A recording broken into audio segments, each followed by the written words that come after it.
በቱርክ በተከሰተው የርዕደ መሬት ከፈራረሱ ህንጻዎች ስር ለ72 ሰዓታት የቆየችው ይህች ሴት ለአደጋ ሰራተኞች ከፍርስራሹ ከመውጣቷ በፊት ሂጃብ እንዲያመጡላት ጠይቃለች።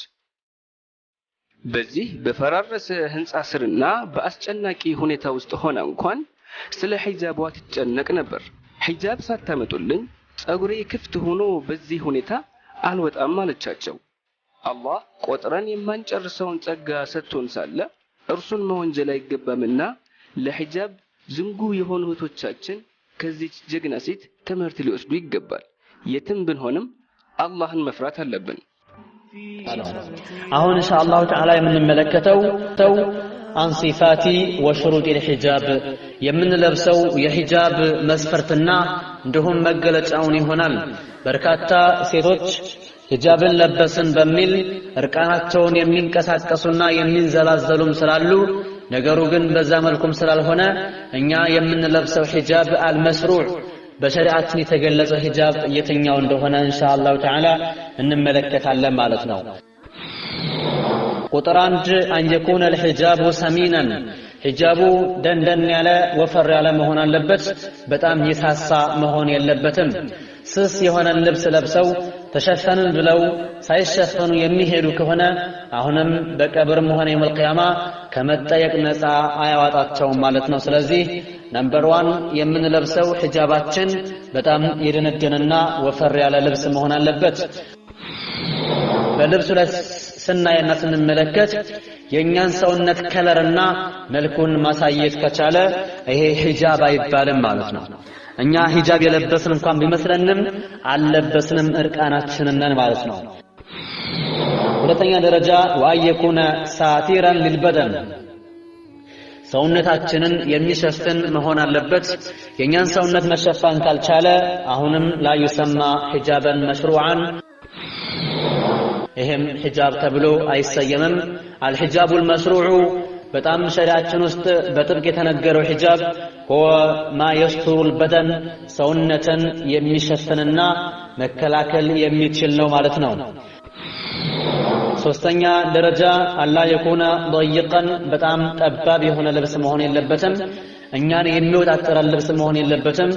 የኛን የክፍል አካላችንን ቅርጾችን የሚያሳይ ከሆነ وكذلك هذا لا يسمى حجابا مشروعا ሸሪዓችን ውስጥ የተቀመጠ ወይም ደግሞ በሸሪዓችን የተደነገገ ሂጃብ ተብሎ አይሰየምም። ደረጃ አራተኛ ወአላ የኩነ ነሒፈን አው ሸፋፈን ዩራ በደኑሃ ዐለይሂ ከላይ ሰሚን ብለን እንደገለጽነው ሁሉ ደረጃ 4 ላይ ዑለማዎቹ ምናሉ ያ ሂጃቡ ሸፋፍ ወይም ደግሞ ነሒፍ መሆን የለበትም ማለት ነው። ዝም ብሎ እኛ የለበስን መስሎን በስርዓትኛን መሸፈንና እንዲሁም አለማሳየት ካልቻለ ይሄ ነገር ሂጃብ ተብሎ አይሰየም ማለት ነው። ደረጃ 5ኛ ወአላ የኩነ ሙዓጠራን ይላል።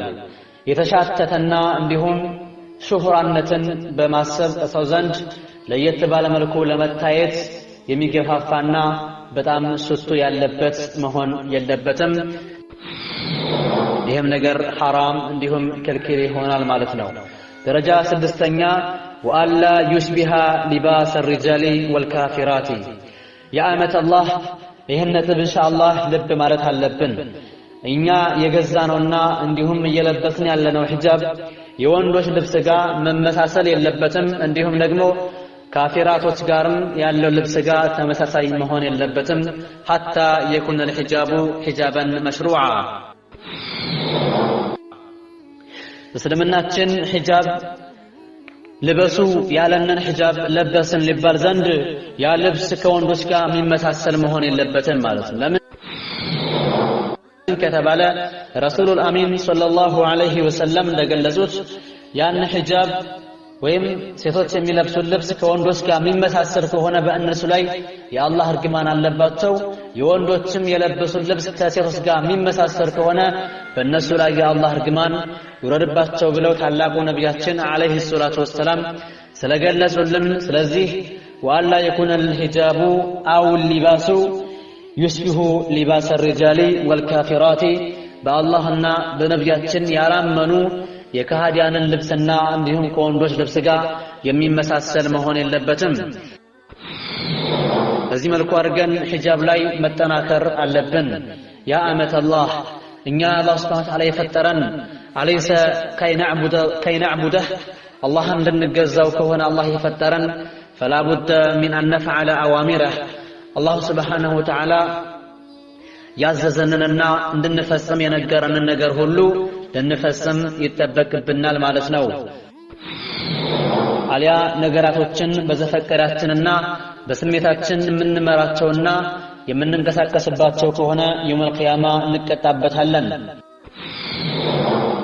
እኛ ሙስሊሞች ቁርአንና ሐዲስ የሚያዘንን ነገር የማንፈጽምና የማንሰራ ከሆነ ከትክክለኛና ኢማናቸው ሙሉ ከሆኑት ወንዶችም ሆነ ሴቶች መሆን አንችልም ማለት ነው።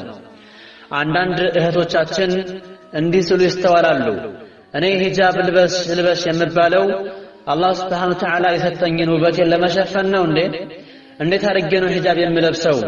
አላህ ሰጥቶኛልና ውበቴ መታየት አለበት። አሊያም ደግሞ እኔ ባል ያጣሁት ስለምሸፈን ውበቴን ግልጽ አድርጌ በሄድ የሚመርጠኝ ሰው አገኛለሁ በሚል ስም ይሄን አይነትን ነገር ሲናገሩ ይስተዋላሉ፣ ይሰማሉ።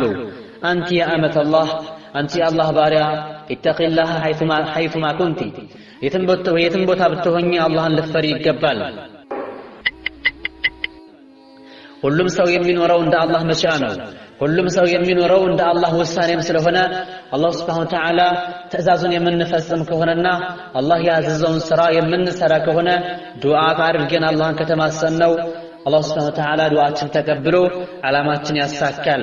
ወንጀል ለመፈጸም ሌላ ነገርን መፍጠር ተገቢ አይደለም። ይሄ የሙስሊም መገለጫ አይደለም።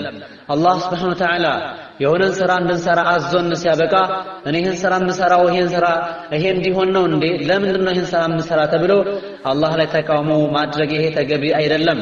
ይሄ እንዳውም ሙዓረደቱ ሊአምሪላህ የአላህን ትዕዛዝ መቃወም የአላህ